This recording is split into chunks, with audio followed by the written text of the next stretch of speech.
This is our moment. I'm your host, Wwe Phillips. Time to be great than today. Offtop podcast.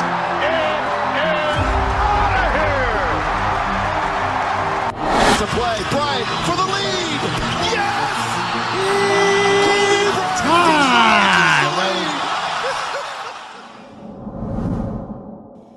Let's go. Yo, welcome everyone to the Offtop podcast. I'm your host, Wwe Phillips. Thank you guys for tuning in wherever you are, whatever platform you're looking at or listening to, whatever. Spotify, YouTube, Insta, every major platform out there, Apple Music. Thank you guys for tuning in.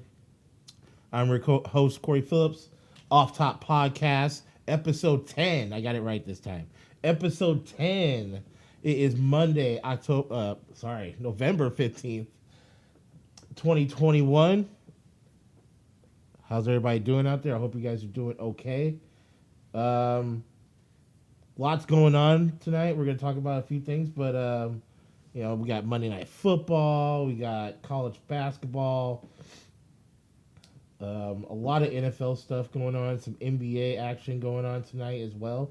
We're getting into all of that. But, the big story right now tonight, Monday Night Football. And, I came in here tonight.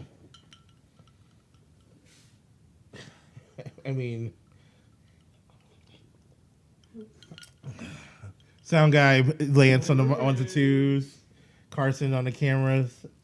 I came in tonight. And those guys are laughing at me right now. I was excited.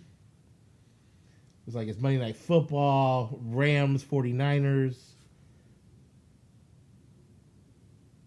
I was super excited because I was like, we got Odell. In the news of Robert Woods going down during practice last week, I thought it was a blessing. This guy is getting OBJ, getting Odell Beckham Jr. in here. I was like, oh, okay. We got OBJ adding to the weapons of the team with Matt Stafford playing like he is, Cooper Kupp, Darrell Henderson. We just got Von Miller a couple weeks prior. I was like, this team is loaded, ready to go. Monday Night Football, prime time, baby. 49ers, we've been losing to them for like the last couple years. And what's happened? The Rams wet the bed.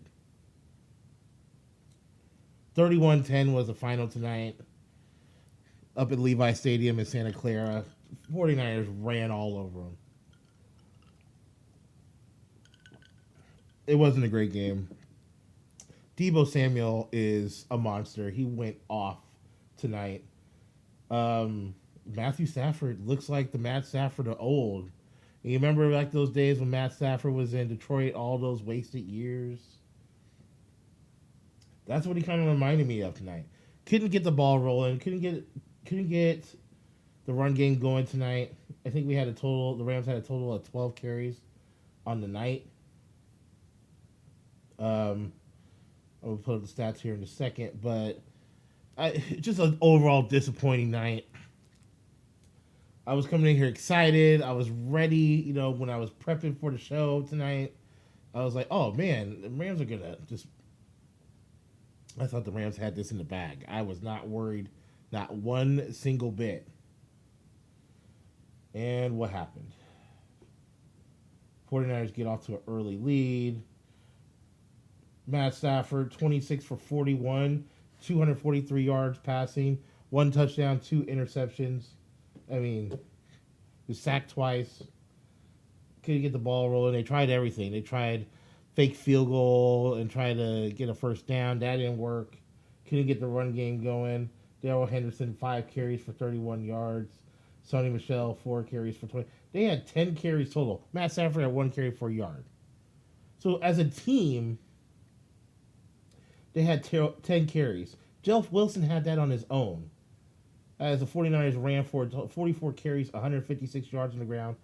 They wore down the Rams defense tonight. Von Miller looked gas. He had one of those masks on to give himself some oxygen. They were gassed tonight. Elijah Mitchell, 27 carries, 91 yards. Debo Samuel, I mean, he had 5 carries for 36 yards and a touchdown. Then he had 5 catches for 97 yards and a touchdown. Dude was a beast tonight. George Kittle chipped in tonight. That's my computer. Cooper Kupp was a bright moment for the Rams. 11 catches for 122 yards. Besides that, I mean, Odell Beckham, 2 catches for 18 yards. He was in there for like 30% of the plays tonight. But, I mean, the 49ers basically were like, if we keep this on this defense on the field and punch them in the mouth on the other side, on the flip side of that, and put pressure on Matt Stafford, he was tap dancing more like Gregory Hines out there tonight. It was bad. It wasn't a great game. 49ers dominated all the way. And now this brings up the question, with the Rams losing back-to-back weeks, they lost, remember, last Sunday night, they lost to the Tennessee Titans. And I look at this and I contrast it with the one main difference. The one similarity I have from this game is, compared to the last week, is that if you get a defense that's not scared and that's going to put pressure on you, and I mean, they were blitzing. They had 5-6 guys in the box. They were putting pressure on these guys. You get them any type of pressure and stop the running game from going on, the Rams could be beat. And I don't like saying that at all. If you know me as well as you do, and like we've been on here for 10 episodes now, like, subscribe, share, subscribe, please. If you punch them in the mouth and put some pressure on them, they're gonna fold. They're showing that this is not a team they got some stuff to figure out. The Rams are on a bye next week. Then the week after that, they go to Lambeau and play Green Bay Packers, who also won. We're going to get into them here shortly. But you have a bye this week. You got a time to figure it out. You get Odell Beckham implemented in the offense. And then you have to go to Lambeau Field and play the Packers on the road. That's not an easy game. That's going to be a tough game. The Packers are 8-2. They're the number 1 seed in the NFC right now. So, very disappointed in how the Rams played tonight. It's their first road loss of the season. They are now 7-3 on the season. Still a game back of the Arizona Cardinals, who are 8-2. But the Rams are holding strong with that 5th seed in the playoff spots, because now there are 7 teams that can make it in each conference. So the Rams are the 5th seed right now. If the playoffs started today, the Rams would be playing the Tampa Bay Buccaneers in the first round in the wild card weekend. Of course, the Rams have already beaten the Tampa Bay Buccaneers earlier on in the season. So, a lot of stuff that has to happen. But, I mean, the bye week couldn't come at a better time for the Rams. You're coming off of 2 losses. You got to figure out a way to implement OBJ in this offense. You got to get the run game going. And that was my biggest takeaway from that. But big win for the 49ers. The 49ers, that puts them at 4-5 on the season. Definitely still alive for a playoff spot, because that 6th and final playoff spot belongs to the Carolina Panthers, who are now 5-5. And they went in there and smacked Arizona Cardinals in the mouth over the weekend. With that big signing of Cam Newton, and he scores 2 touchdowns on 2 plays. So this is a wild, crazy NFL. I love it. But that's the takeaway tonight. Some NBA stuff going on. I mean, this also adds to my frustration tonight. My Los Angeles Lakers losing big tonight to the Chicago Bulls. 121-103. Now, remember, LeBron James was out for this game. So no LeBron James. He should be coming back here in the next week, as he's been out with hamstring injury, I believe. But no LeBron James. Lakers fell behind early in the first quarter, and the Bulls never looked back. The Bulls are a really good team. I'm telling you right now, they are. And my guy, Alex Caruso, which I dearly miss, is on the Bulls now. He's. I hope nothing but the best for Alex Caruso, but the Bulls put it on him. DeMar DeRozan had 28 points. Lonzo Ball had 27.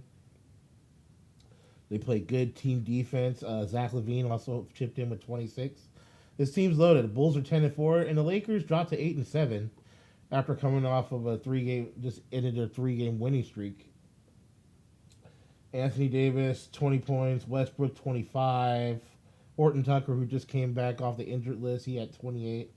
But couldn't get no production off the bench. A total of, let's see, what's counted? 5, 9, 11, 13, 18 points off the bench. That's not going to cut it. Not going to cut it. And when your starters are getting, 2 of your starters are in single digits, it doesn't help either. So, Lakers lose tonight. Bulls win. Power rankings right now, I mean, look, man, the Golden State Warriors are playing phenomenal basketball. I mean, they're I mean, as far as I'm concerned, they're the top of my power rankings list. Bulls are at number 2 on my list. This is my top 5 power rankings for the NBA so far this year. Golden State Warriors 11-2. They're number 1 team. Chicago Bulls at 10-4. They're number 2 on my list. Number 3, I'm going to go with the Phoenix Suns. Phoenix Suns are looking pretty nice. They're rolling at 10-4 or 10-3 right now. Sorry, they're going to be on tomorrow night. Number 4, or was that number 4 that I just did? That was number 3. Sorry, number 4. I'm going to go with the Washington Wizards because they lead the Eastern Conference right now. They're at 10-3, and they've been playing some really good basketball as well. They've won 5 straight. Phoenix has the longest winning streak in the NBA right now at 9 wins in a row. So they're rolling right now. And then rounding out the top 5, I'm going to go with the Brooklyn Nets sitting at 10-4 as well. So that's my top 5. The West, as you know, is top heavy, but you also know that the East is also top heavy. Now, do I think the Wizards are going to maintain this type of play? I doubt it. Because there's still, like, the Knicks are pretty good.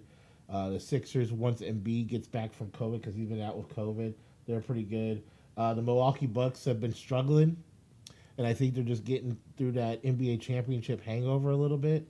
But I think the Milwaukee Bucks will be primed and ready to go later on in the season. But they're sitting at 6-8 right now, so not playing the best basketball. But again, I think that's due to an NBA Finals hangover. But you can say the same thing about the Phoenix Suns because they were in the finals too, even though they lost, and they're rolling at 10-3. So the Lakers are kind of teetering, starting to get a little better. They started off really slow. But I think the East, there's too much uncertainty. But I think the teams that you need to look out for are the Chicago Bulls. I think they're going to be good throughout the season. Brooklyn is going to be a threat no matter what. The Knicks will be there, and I think you will see some better performances out of Milwaukee, Atlanta, Philly. They're just going through the motions right now. In the West, you got Golden State, and they don't even have Klay Thompson back yet. So they're 11-2, and they don't have Klay Thompson. And I don't see them slowing down anytime soon. I think Phoenix is real. They're going to be back in that mix. Dallas sitting at 9-4 in the West. They've won the last 3 games. The Nuggets are kind of struggling right now with injuries. Utah off to a mediocre start compared to last year. And you got the Clippers and the Lakers. So a lot of less to be determined. Portland, I think they're underachieving right now. Portland might make some deals later on if the team doesn't start to improve. Damian Lillard's been out. But it's still early in the season for me to call it. But right now, this is my power rankings, top 5. And I'll get to my NFL top 5 rankings, Corey's top 5 list coming up later on in the show. But not a very exciting night for me. I mean, I love to be in front of the camera and talk to you guys about this stuff, but damn it. I was like, man. I will say this. My fantasy teams, all three of my fantasy teams won this week. Big shout out to Patrick Mahomes. I love you, my guy. He got me a lot of points. Patrick Mahomes just went nuts last night. 406 yards passing, 5 touchdowns, got me 55 points in my fantasy league. He was amazing. And also the Chiefs go on to the victory. But he had a great game last night, and I was wondering when the slump was going to end. I mean, these last 3 weeks have been brutal for me to watch him play, and then last night, him and Darrell Williams and Travis Kelce and my boy Tyreek Hill went nuts last night. I mean, 5 touchdowns. That's amazing. So let's see if he can keep that momentum going. But the game I wanted to talk about, I mean, this week 10 was nuts. You saw some upsets. Washington with the win over Tampa. Now, Tom Brady has had a bad history in that place, in FedEx Field. He's had a bad record since he's been in the league over there. And nothing changed this week because Washington came to play and they beat them 29-19. The other game that was weird was the Detroit-Pittsburgh game, which ended in a tie. 16-16. Ben Roethlisberger didn't play because he came down with COVID. But Detroit played hard that whole game, and they had several chances to win that game and fell short. Some of the other games from this week, I mean, Cowboys with a huge win. They're playing Atlanta, 43-3. That game, I turned it off in the second half. The Patriots looked impressive. A 45-7 win over the Browns. Patriots are 6-4. And the Patriots are kind of quietly creeping their way up. Nobody's really talking about them. They're talking about Baltimore, Buffalo. Not a lot has been made over the Patriots. I think this week they're going to get a little bit of shine. Even the Tennessee Titans. The Tennessee Titans are number 1 seed right now. Tennessee Titans got their win this week over the Saints, 23-21. The big story was the Panthers and Cam Newton's return. He had 2 touchdowns. Panthers beat the Cardinals. No Kyler Murray. No DeAndre Hopkins again.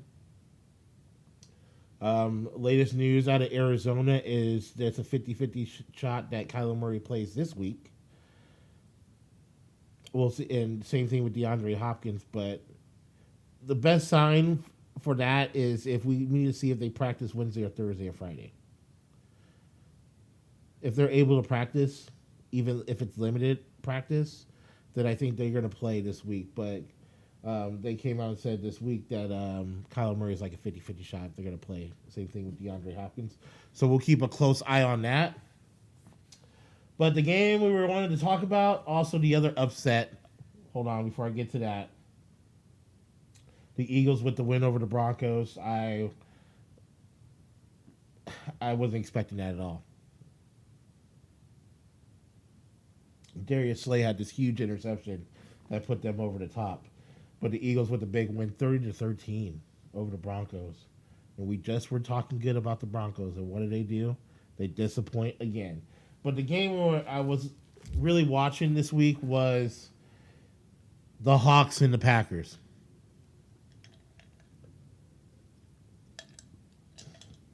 Russell Wilson's return. He's been out for 3 weeks.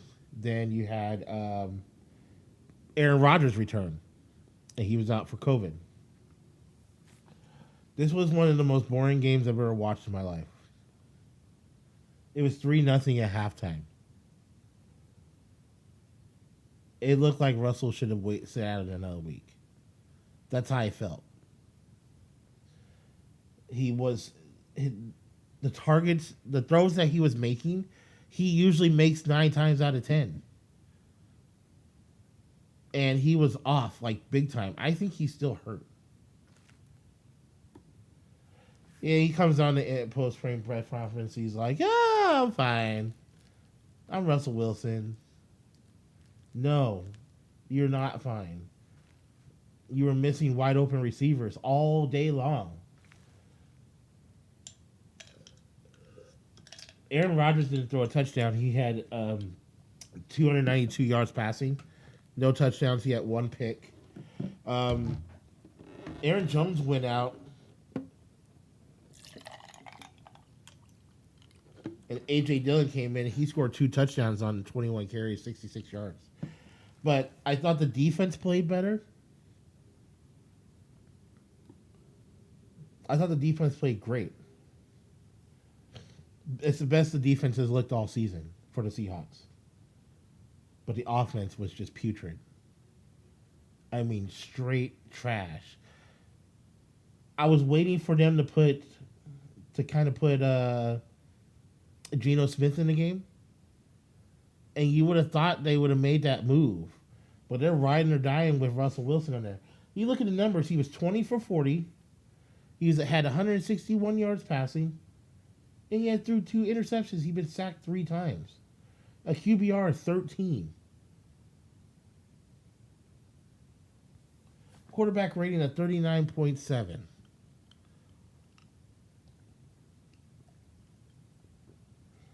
I don't know what to tell you, man.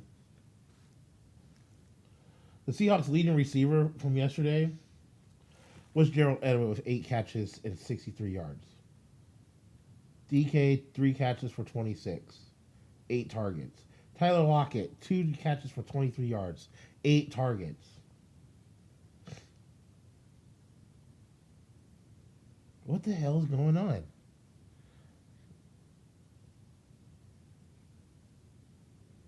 I don't even know what to say. I mean, they're 2-3 on the road. They're 1-3 at home. What are you going to do next week? You better hope and pray Kyler Murray doesn't play next week. You better hope and pray DeAndre Hopkins doesn't play next week. Because I'm telling you right now, Arizona, if those guys even have a shot at playing, they're probably going to play them because they're going to be like, look, I'm tired of losing. We've lost the last 2 games. We need to get back on the winning ways again. I was at a loss for words this week when it comes to the Seahawks. Their schedule doesn't get any easier, and they're mathematically not eliminated from the playoffs, but hell, they're 3-6. You got Arizona next Sunday. Then to add insult to injury, you put us on primetime again. I'm done with these primetime games for the Seahawks. You're just showing the world how bad we are. This is BS. You got Arizona at home against Seahawks against Arizona at home. Then you're on the road Monday Night Football against the Washington football team. A Washington football team who just beat the defending world champs. Just saying. We having problems. We're not the defending world champs. Every matchup scares me. And then after that, you're on Sunday Night Football against guess who? The team that was just on Monday Night Football this week. The 49ers. At home. The thing with the 49ers is they have a lot of talent. If they can play that consistently all the time, they are a threat. They are scary. They're sitting at 4-5. They're in the hunt. And then you have the Texans on the road, and then you're on the road in LA against the Rams, part 2.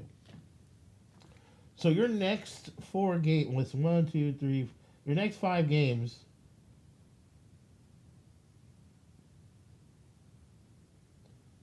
Arizona, who is 8-2. Washington, who is 4-5. 49ers, who are 4-5. The Texans are trash, so we won't even count that. They've only won 1 game. And then you have a Rams who are 7-3. You can make an argument that for these next 5 games are against teams who are in the hunt for a wild card spot.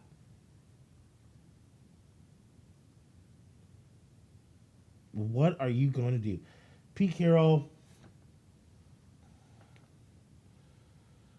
And then to add insult to injury, Dwayne Brown might be hurt. And you still don't know the status of Chris Carson. This is not looking good this year. I'm in a mindset right now that you might have to just call it a season and just look forward to the future for next season. You got some decisions to make. I mean, how many games we got left? 1, 2, 3, 4, 5, 6, 7, 8 more games left. And at least half your games against teams with winning records that are in playoff contention. And Russell Wilson is clearly not 100%. And then on top of that, Rashard Penny, who was healthy, didn't get the ball, not once. Which was odd to me because you weren't being effective with Alex Collins back there. 10 carries for 41 yards. You can't even run the ball. And I wish you would have heard Russell Wilson's post-game interview. And I'm not blaming the finger for some of the things that happened. DK Metcalf not keeping his composure and being a diva again. I've been saying it all year about DK and his little diva antics and how he acts and stuff. I'm starting to run out of excuses for this team. I don't know what's going on, but they better get their acts together, or we just need to look forward for the future. So Seahawks next week have they're back home, Lumen Field Stadium. Place will be rocking. Tickets are cheap now because everybody's going to the Kraken's game. So, and the team's losing. So they got Arizona next week. We'll see how that rolls. We'll see if Kyler Murray plays. They better hope he doesn't. That's all I got to say. We'll take any win how we can get it. And if they're undermanned with Kyler Murray and DeAndre Hopkins out again, that's fine. God bless them. Because we need all the wins we can get. No movie review this week. I didn't go to the movies. We got some wrestling stuff going on, but I do have 2 movies I want to talk about.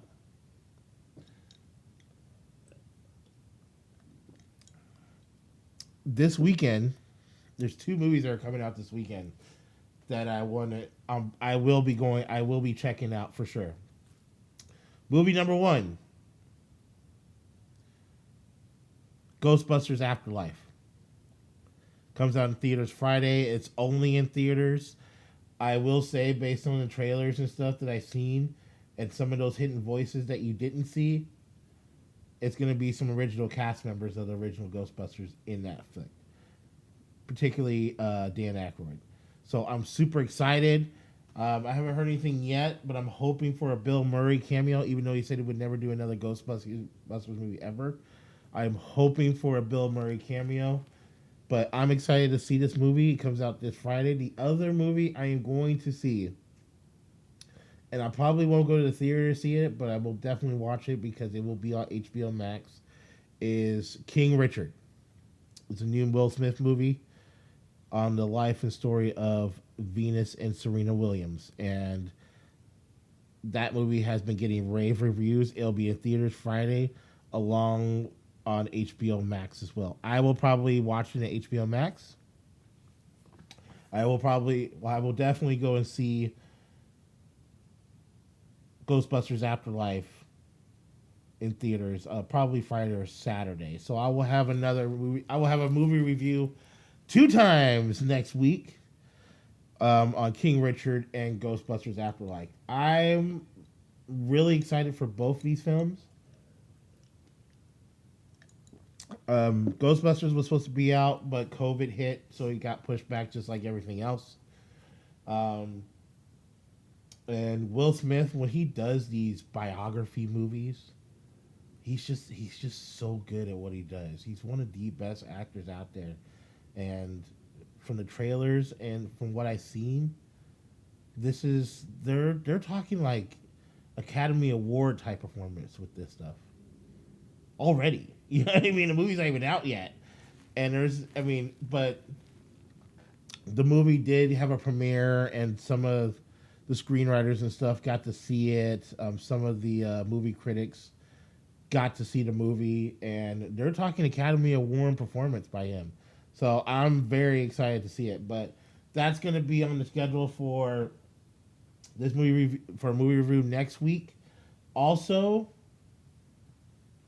on Sunday, this coming Sunday, is WWE Survivor Series. So all my WWE fans out there, WWE Survivor Series is like a Thanksgiving tradition. It's going to be the start of my Thanksgiving week because you got Sunday, you got football. Sunday, you got Survivor Series.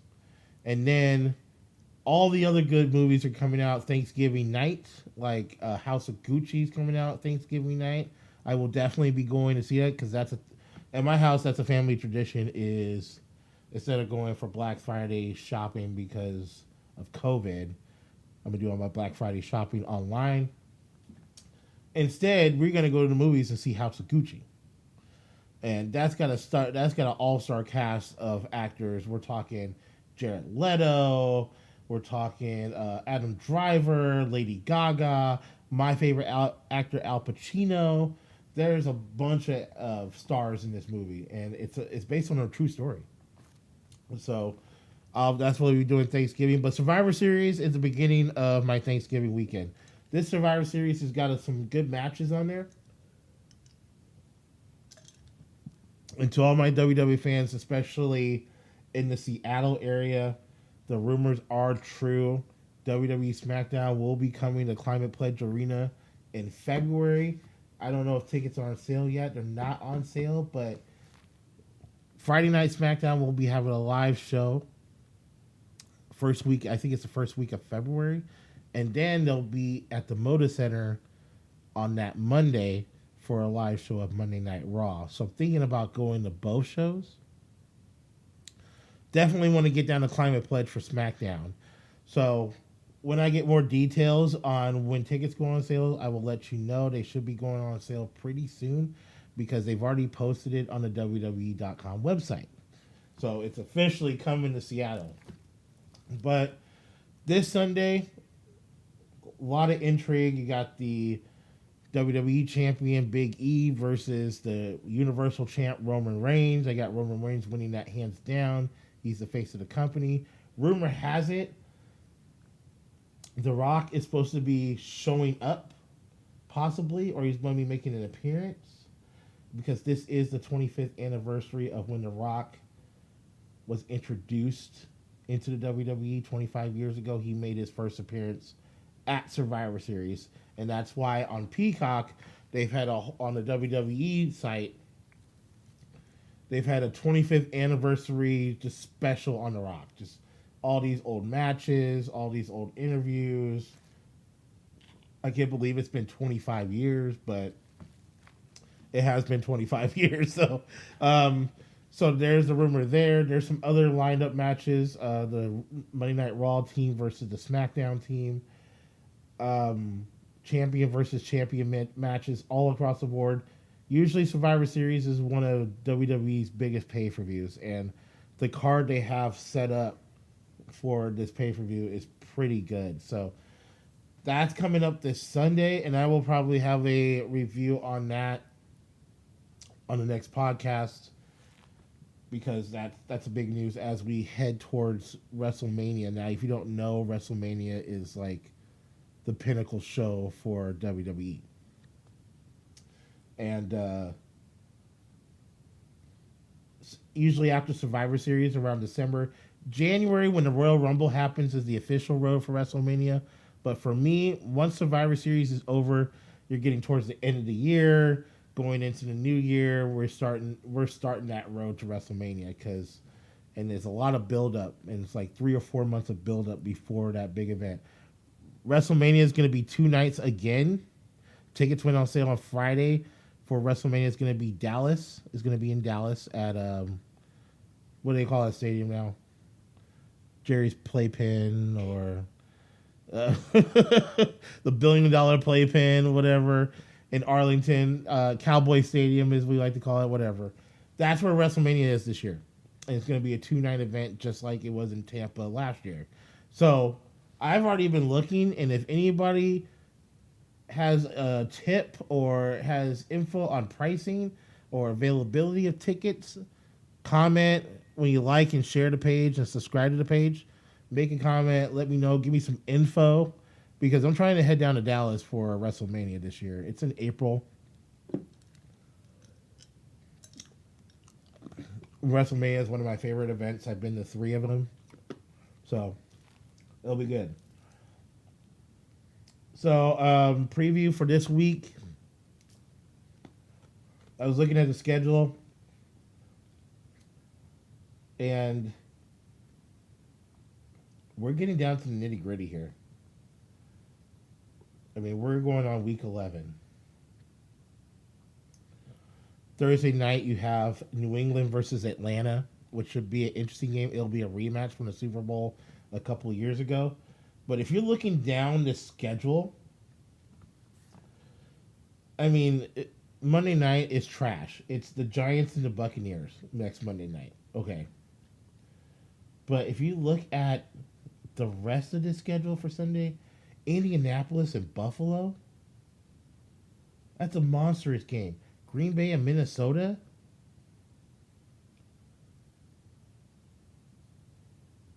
Dallas and KC. I mean, I would put Seattle, Arizona in the mix, but Seattle is just straight trash right now. I just can't do it. I'm trying my hardest, man. I'm just like, what is going on here? Sunday Night Football is the Pittsburgh and the LA Chargers. That's a good matchup as well. There's a lot of big games this week. I mean, Cincinnati and Las Vegas. There's playoff implication games all over the place. Washington and Carolina. Huge playoff implication. Carolina is the 6th seed. So, and for all my fantasy owners out there, in case you don't remember what Cam Newton has done in the in the regular season, if you've had Cam Newton when he was in Carolina the first time, at any point you know how good he is in fantasy. He scores not only, he's a dual threat. He's kind of like Lamar Jackson, but bigger. Not only can he pass the football, we haven't seen. See, here's the thing: we haven't seen enough of the sample size since he's got on this team, because he's only thrown 2 passes since he's been there. He had a cup of tea. He's had a cup of tea since he's been back. Give him a week of practice. I'm telling you, he's starting this week, and I'm definitely on board with picking him up in fantasy, because I need a backup quarterback when KC goes on their bye week, because I don't think Teddy Bridgewater's cutting it. But in any event, there are some huge matchups here. I think the game that I'm most intrigued by watching is, let's see if Kansas City can keep that ball rolling and do the same thing that they did to Las Vegas to the Cowboys. I mean, I know Carson, whatever. I need the points, okay? There's fantasy implications with this stuff. I'm interested, but this Indianapolis-Buffalo game Sunday morning, that's a monster game. That's a huge game. Green Bay, Minnesota, that is a huge game. And we don't know if Aaron Jones is going to be able to play. If Green Bay is down to the top, A.J. Dillon is a great running back. He's a solid fill-in. But he's no Aaron Jones. And Green Bay was that team that I thought was going to go after OBJ, because they only have one receiver, and that's, I mean, your number 2 receiver is Alan Lazard. You need something more than that, my friend. I know Aaron Rodgers is great, but damn, you got to get something else out there. So, Philadelphia and New Orleans, that's also a big game. This slate this week is pretty good as far as matchups goes until you get to Monday Night Football. So, but yeah, a lot of monstrous games there. Next week, we're gonna dive into all of them. On a brighter note, Huskies win tonight. Yes, I'm a UW fan. I love the Huskies. The football team has been disappointing me all season, and last week was no different because they wet the bed. They had a first half lead, and they blew it against Arizona State. I mean, the offense, it just looked like they didn't know what the hell was going on out there. So I was very disappointed in that. But a lot of controversy with the Cleveland Browns and Baker Mayfield. Baker Mayfield gets hurt again. Is Baker Mayfield a long-term answer here in Cleveland? Should they start looking the other direction and look what's down the road? He just has not been impressive this season. The Browns look like the Browns of old. Last year, was that a one-off? It's starting to feel that way. Because the Browns last week look absolutely horrible.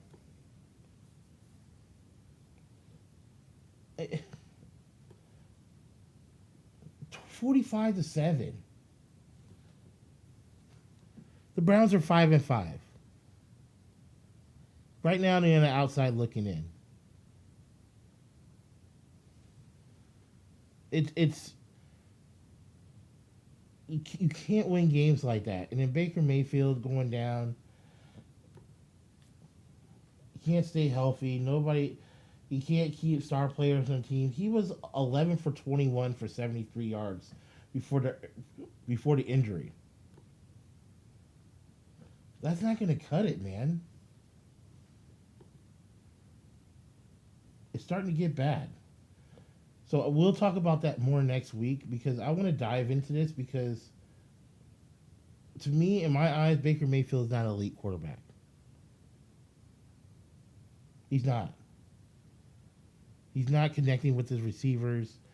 He doesn't galvanize the troops around you. I mean, there's a lot of people that have his back, but you got to go out there and perform, man.